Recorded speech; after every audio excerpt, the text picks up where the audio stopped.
আসসালামু আলাইকুম। সংবাদে আপনাদের সবাইকে স্বাগত জানাচ্ছি। আমি ফিরোজ তোহা। শুরুতেই সংবাদ শিরোনাম। বাংলাদেশের সর্বশেষ গুরুত্বপূর্ণ আপডেট সংবাদে আপনাকে স্বাগত। শুরুতেই সংবাদ শিরোনাম, পরে বিস্তারিত। শুরুতেই জানাবো, আমরা চাই না আওয়ামী লীগ নির্বাচনে আসুক, ডিপ্লোম্যাটকে বললেন নাহিদ ইসলাম।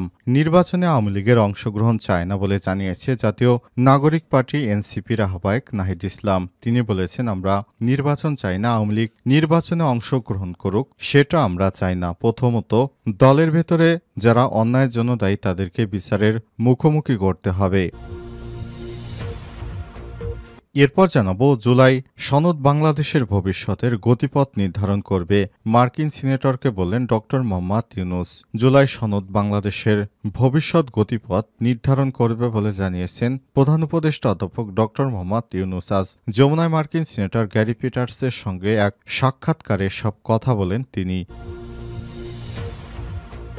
এদিকে বিদেশে পাপনের টাকা পাচার অনুসন্ধানে দুদক। বাংলাদেশ ক্রিকেট বোর্ড বিসিবির সাবেক সভাপতি নাজমুল হাসান পাপনের বিরুদ্ধে তদন্ত শুরু করেছে দুর্নীতি দমন কমিশন দুদক। হুন্ডির মাধ্যমে বিদেশে অর্থ পাচার এবং ক্রিকেট বোর্ডের বিভিন্ন অনিয়ম ও দুর্নীতির মাধ্যমে বিপুল অর্থ সম্পদ অর্জনের অভিযোগ রয়েছে পাপনের বিরুদ্ধে। এবারে জানাবো, চাঁদাবাজি করে পদ হারালেন উপজেলা যুবদলের সদস্য সচিব। পটুয়াখালী দুমকি উপজেলা যুবদলের সদস্য সচিব রিপন শরীফকে বহিষ্কার করেছে বিএনপি। তার বিরুদ্ধে ৫ আগস্টের পর ব্যাপক চাঁদাবাজি এবং আওয়ামী লীগ নেতা ও উপজেলা চেয়ারম্যান কাউসার আমিন হাওলাদারকে শোডাউন করিয়ে পরিশোধে নেওয়ার অভিযোগ রয়েছে। এছাড়াও বিএনপি নেতার বিরুদ্ধে চাঁদাবাজিতে অতিষ্ঠ হয়ে পড়ে এলাকাবাসী। এদিকে স্কুল থেকে ফেরার পথে ধর্ষণের শিকার শিক্ষার্থী। রংপুর জেলার মিঠাপুকুর থেকে স্কুল থেকে ফেরার পথে ষষ্ঠ শ্রেণীর এক প্রতিবন্ধী শিক্ষার্থীকে ধর্ষণ করা হয়েছে।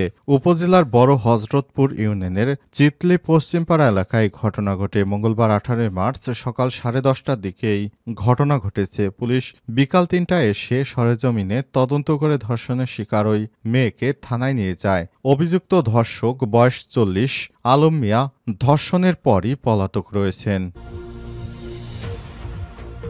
এবং সর্বশেষ জানাবো, পাকিস্তানের সেনা অভিযানে নিহত 11। পাকিস্তানে খাইবার পাখতুনখোয়া প্রদেশে মোহাম্মদ ও ডেরা ইসলামাবাদ খান জেলায় নিরাপত্তা বাহিনী ও সশস্ত্র গোষ্ঠীর দুটি আস্তানায় অভিযান চালানো হয়েছে। এ সময় বন্দুকযুদ্ধে কমপক্ষে 2 জন সেনা এবং ওই গোষ্ঠীর 9 সদস্য নিহত হয়েছে। প্রিয় দর্শক, এতক্ষণ শুনছিলেন সংবাদ শিরোনাম, এবারে বিস্তারিত। তবে তার আগে বন্ধুরা, অনুরোধ থাকবে এই সংবাদটিতে একটি লাইক দিন। এই চ্যানেলে আপনি নতুন হয়ে থাকলে আমাদের সংবাদটি দেখতে দেখতে চ্যানেলটি সাবস্ক্রাইব করে রাখুন। কমেন্ট করে বন্ধুরা আপনার মূল্যবান মতামত জানিয়ে দিন আপনি বিশ্বের কোন দেশ থেকে বা বাংলাদেশের কোন স্থান থেকে আমাদের সংবাদটি দেখছেন এবং শুনছেন। এবারে বিস্তারিত। আমরা চাই না আওয়ামী লীগ নির্বাচনে আসুক, ডিপ্লোম্যাটকে নাহিদ ইসলাম। নির্বাচনে আওয়ামী লীগের অংশগ্রহণ চান না বলে জানিয়েছেন জাতীয় নাগরিক পার্টি এনসিপির আহ্বায়ক নাহিদ ইসলাম। তিনি বলেছেন, আমরা চাই না আওয়ামী লীগ নির্বাচনে অংশগ্রহণ করুক। প্রথমত, দলের ভেতরে যারা অন্যায়ের জন্য দায়ী তাদের বিচারের মুখোমুখি করতে হবে। গত 17 মার্চ দ্য ডিপ্লোম্যাটকে দেওয়া সাক্ষাৎকারে নাহিদ ইসলাম আরও বলেছেন, নতুন দলের চ্যালেঞ্জ নির্বাচন এবং আওয়ামী লীগের রাজনৈতিক ভবিষ্যৎ নিয়ে। আন্দোলন থেকে সরকার, তারপর আবার রাজনীতিতে অভিজ্ঞতা জানতে চাই ডিপ্লোম্যাটকে নাহিদ ইসলাম বলেন, একটি সরকারকে বাইরে থেকে দেখা আর ভেতর থেকে দেখা সম্পূর্ণ আলাদা অভিজ্ঞতা। অন্তর্বর্তীকালীন সরকার যখন দায়িত্ব নেয় তখন বাংলাদেশের জন্য এটি অত্যন্ত সংকটময়পূর্ণ সময় ছিল। এটি আমার জন্য চ্যালেঞ্জিং ছিল। আমি সময়ের দাবিতে পদত্যাগ করে মূলধারার রাজনীতিতে ফিরেছি।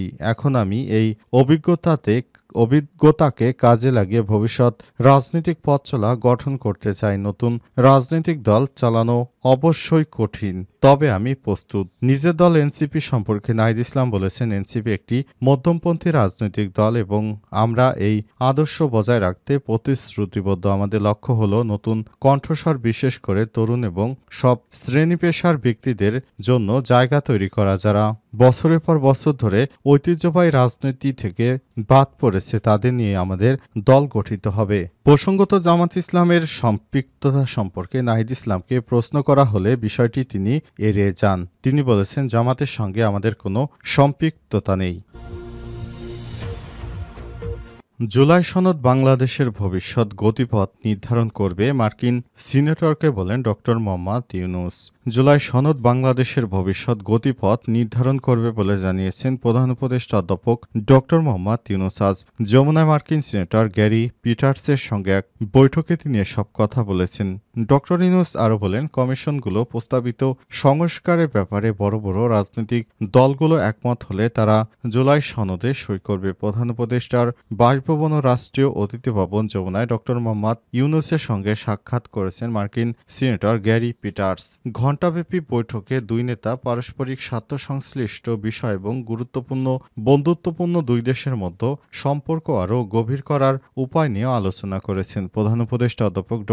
মোহাম্মদ ইউনূস বলেছেন, রাজনৈতিক দলগুলো কম সংস্কারে রাজি হলে সরকার ডিসেম্বরে নির্বাচনের আয়োজন করবে। তবে দলগুলো যদি সরকারের কাছে থেকে সংস্কারে আরও বড় প্যাকেজ চায় তবে কয়েক মাস পর সাধারণ নির্বাচন অনুষ্ঠিত হবে। তিনি আর বলেছেন, আসন্ন নির্বাচন অবাধ সুষ্ঠু হবে, উৎসব মুখর পরিবেশে এটি অনুষ্ঠিত হবে। নির্বাচনের দিন বড় রকমের উৎসব হবে, যেমনটা আমরা অতীতে দেখেছি সেভাবেই আমরা নতুন নির্বাচনের আয়োজন করছি বলেও জানিয়েছেন অন্তর্বর্তীকালীন সরকারের প্রধান উপদেষ্টা অধ্যাপক ড. মোহাম্মদ ইউনূসের সরকার। বিদেশে পাপনের টাকা পাচার অনুসন্ধানে দুদক। বাংলাদেশ ক্রিকেট বোর্ড বিসিবির সাবেক সভাপতি নাজমুল হাসান পাপনের বিরুদ্ধে তদন্ত শুরু করেছে দুর্নীতি দমন কমিশন দুদক। হুন্ডির মাধ্যমে বিদেশে অর্থ পাচার এবং ক্রিকেট বোর্ডের বিভিন্ন অনিয়ম ও দুর্নীতির মাধ্যমে বিপুল অর্থ সম্পদ অর্জনের অভিযোগ রয়েছে পাপনের বিরুদ্ধে। মঙ্গলবার গণমাধ্যমকে বিষয়টি নিশ্চিত করেছে দুদকের মহাপরিচালক প্রতিরোধ মোহাম্মদ আক্তার হোসেন। 2012 সাল থেকে বিবিসির সভাপতির দায়িত্ব পালন করে আসছিলেন পাপন।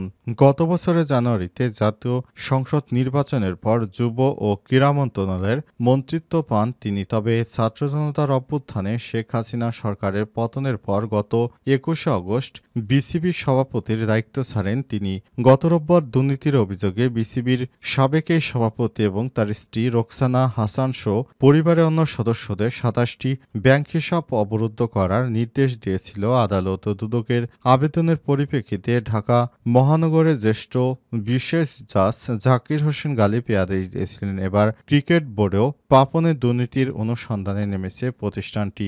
এর আগে দুদকের উপপরিচালক মোহাম্মদ সাইদুজ্জামান পাপন ও তার পরিবারের ব্যাংক হিসাব অবরুদ্ধের আদেশ চেয়ে আবেদন করেন। এসব ব্যাংক হিসাবে মোট 33 কোটি 74 লক্ষ টাকা জমা রয়েছে।